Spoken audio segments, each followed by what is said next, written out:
akkumani dhiiramoo dubara isinii ibsu kana okay isin immoo maal goosseetan wanta dinqii hojjetame kan maqaa isaa baasa ani kan hin baaseef isin itti hima viidiyoo biraatiin nan dhufa isin kin maqaa baasa agasitti wanta dinqii ajaa'ibaa kana maqaa mucaa kootii dhiiraa kanaafis baasaa na eega ani immoo san baaseef isin itti hima jechuudha.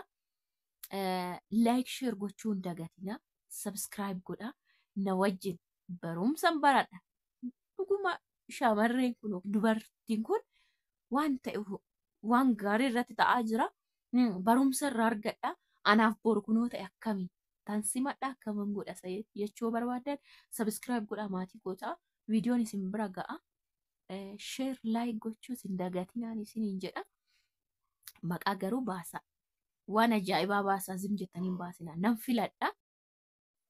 Hayyee nagaan waaqayyoo iddoo jirtan gola jirtanitti isiniif haa baay'atu nagaa keessanii ani nagaa kooti galata waaqayyo isa bara haaraadhaan waggaa itti jijjiiramuun waan guutuu harka lamaanitti nu baachisu warra baannee fi warra nu baachisu ganaas waaqayyoon haa eebbifamu jechuu nan barbaada. Waan hunduma keessatti inni kun waaqayyoon ta'e waan ta'eef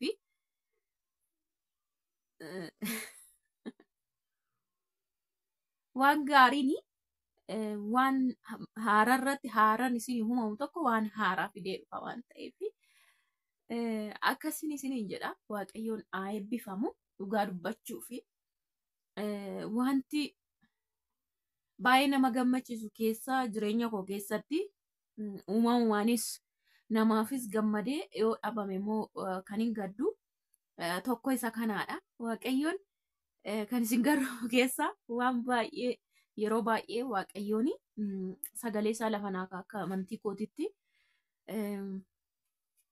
waan baay'ee naaf dubbatee ture kan isin garuu dhuma waggaati waan ta'eef ni beektu qaammee gaafa sadii yookiin afur naan jedhame isiniin jedhe kana dura isa gara afuriitti bari'uu danda'e jechuudha sadii isa gaafa halkansaa gara naannoo shaniitti jechuudha. So mucaan immoo kunuuti sagalee ishii dhageessifti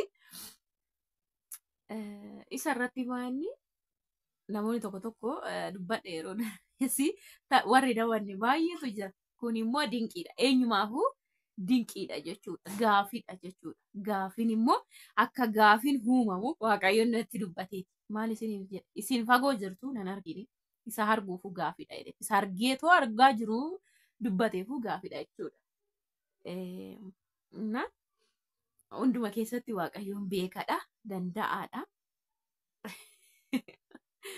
Innaa mucaan kee immoo dhiiraa dubaraa jedhamu na gaafachaa turtanii baay'een keessanii sinii himu siniifan hima anuma maartaa kana hala warra beektan kana maartaa hala ishii beektan kana waaqayyoon immoo hala isa kanatu hin taane keessa inni beekuchuu innichi jechuudha. Ana maartaa kalee biyya hambaa keessa waggaa 8 dhabde suni waggoota 8 jalaa balleessa jedhu suni jechuudha. Har'a kuno akkasitti waan gaarii hojjate akka gaafitti yeroo gabaabaa keessatti waan namni hin yaadne keessatti iddoo namni hin yaadne keessatti haadha ijoollee dhiiraa lama na godhe jechuudha. Maaltu isatti hir'ata maaltu isatti ulfaata innaa mucaan inni kunis dhiira Saamu'eelii ameen.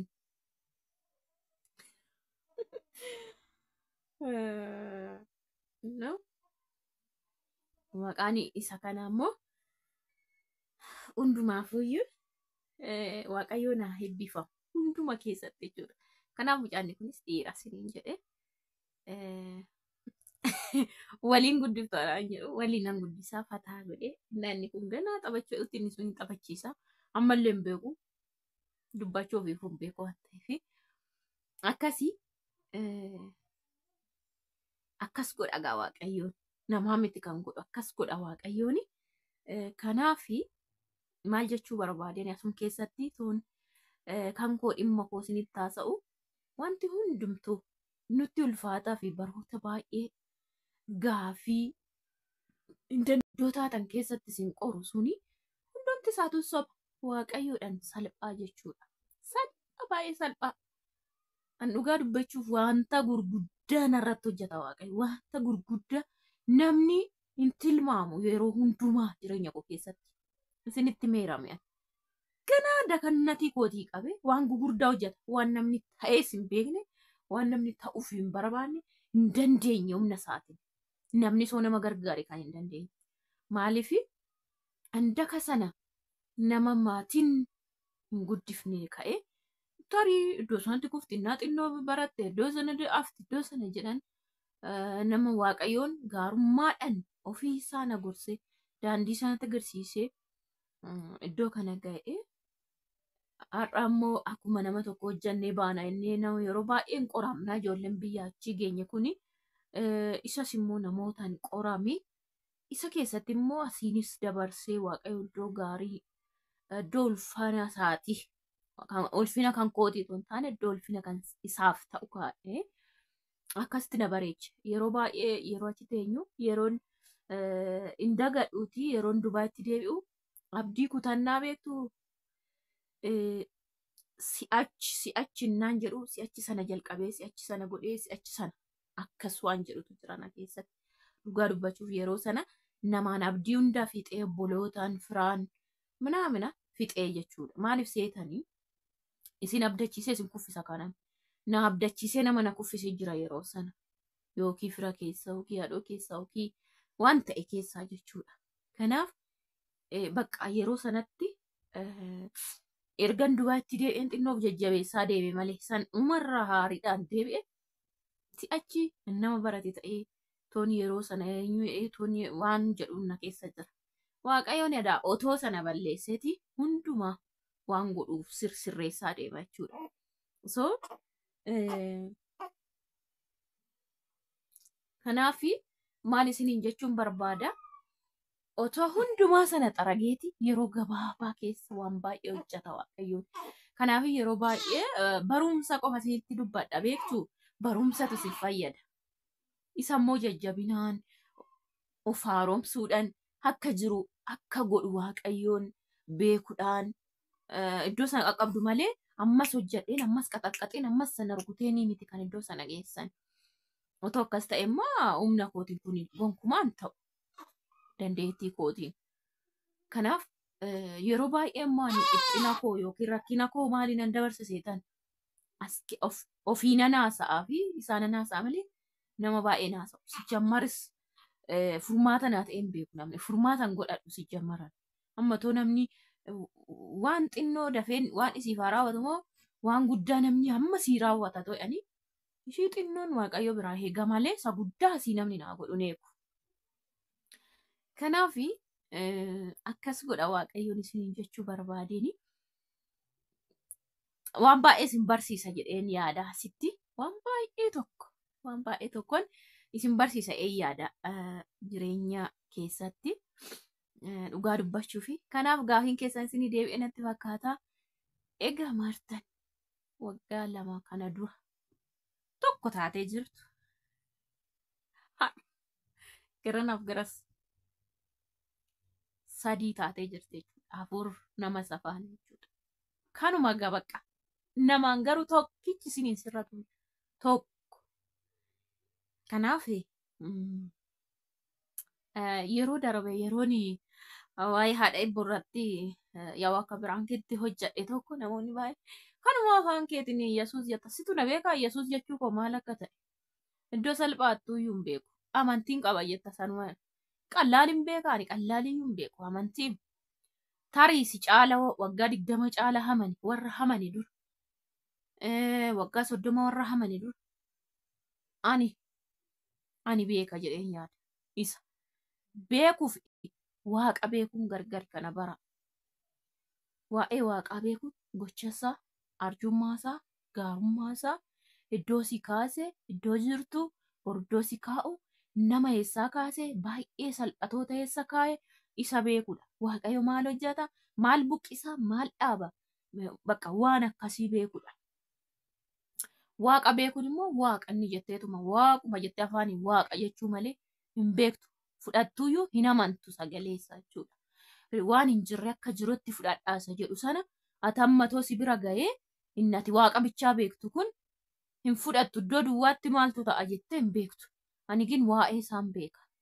Iddoo duwwaatti akka waan marga dhaabee biqiltuu biqilchuun beekaa jechuudha. Kanaaf waa'ee waaqaa beekuuf waaqa beekuun gargari. Kanaaf kanumaa maqaa waaqaa dhooftii naamna warri jedhan jiru. Kanumaa amantii qabdiidha malee. Waa'ee waaqaa dhooftii miti amantii qabdaa warri jettan jirtu. Qallaaliin beeku. Si kan komantii jala kaatee waan argee barreessaa ture sana caala anatu beeka. Maaliif seeti? Anasumatti sumaayyuu waa'ee waaqaan hojjechaa jira. Maaliif namni tokko yeroo noormaalii yeroo sana kan hin hojjechuufi ka'e noormaalii itoo fakkeenya akkas ta'e namni tokko ogummaa isaatiin maal jijjiira? Maal godha? Dhuguma ishii irratti hojjetti, dhuguma kana gootii namni sun kalee gaarii hojjechaa turte har'a ishii kana akkamitti jijjiiramteeta maal ishii jijjiirame nama sanarratti waan kana hojjette jechuu danda'u xiinxaluunuu waaqa beekudha bara. Waa'ee waaqaa beekudha xiinxaluunuu jecha tokko jechuudha. Kanaaf akkasitti yaadee akkati komantii jala kaattee barreessuu miti jechuudha. Macheen bihoon dammoo ani jechuudha. Namni innaa olla kaaseef ganna buuse. Maali? Dhagaa irratti bishaan naana kan hin beektu akkas jechuudha. Fakkeenya innaan daddafee dubbadhu isiniif waan natti dhaga'amu minaaman. Bargeet qulqulluu waan hin ta'eef qulqulluu innaan jedhu waaqayyo qofa qulqulluu noormaalii hifa. Wanta jiru waanan dubbadhuu fi himkeemu warra sobuu beekuu fi warra fakkeessuu beekuu fi fudhatamu dhugaas hin ta'u jechuudha. Ani gin kanaaf yeroo tokko maanni otoo gaarii dubbattu yoo wanti gadheen tokko namni keessa galtees yoo jechuu jirtu waan natti dhaga'amu wayiin jira dhugaa dubbachuuf garuu hundumaaf miti iddootti dubbatamu fi iddootti maa jedhame jedhudha malee waan tokko itti fakkaatu nama bishaan irratti yoo naqee argitanii mitire sana jechuudha. Innaa nama otoon maafan ofiifan waan hin taane dubbadha waan ta'eef maafan dheeressa'ee dhiise malee amma irraatti qaxaqqaxee dubbachuu. Lammaffaa immoo baqa tacamaallaquun innaa qaba bara jechuun waan tokko baqa warra mahaa tacamaallaqan faana haasa'uun jechuudha. Ani yeroo sanatti isinitti meera waan tokko qoree ilaaluufan jalqabe qoree ilaale sanayyuu yeroo gabaabattu argadhe garuu warri baay'ee tacamaallaqtu jirti. Gin ani kabaja waaqayyoommaa fudhee akkamittiin isa jedhus yaadetuman qoyaasumatti ni fagodhaaf baay'ee isaanis dubbatanii anis immoo hojii sanaaf jecha qoysa warra dogoggore faanan dogoggora anillee barumsa hin ka'e jedheen dhaabe jechuudha yeroo sana.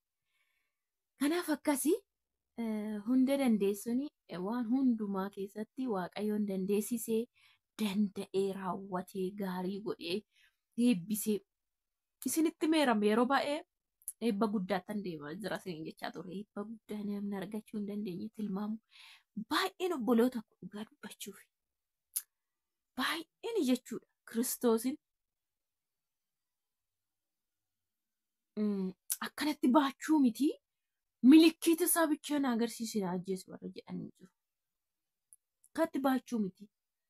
So isa akkanaa kana otoon isan gaafatin naa kenna otoon ilaa nan boochisin naa kenna otoon ilaa baay'een arraba sana irratti hin kaasin naa kenna maal jedhu isa kana. Dhugaa daaddee deemanii sagalee teeffatan jechuudha.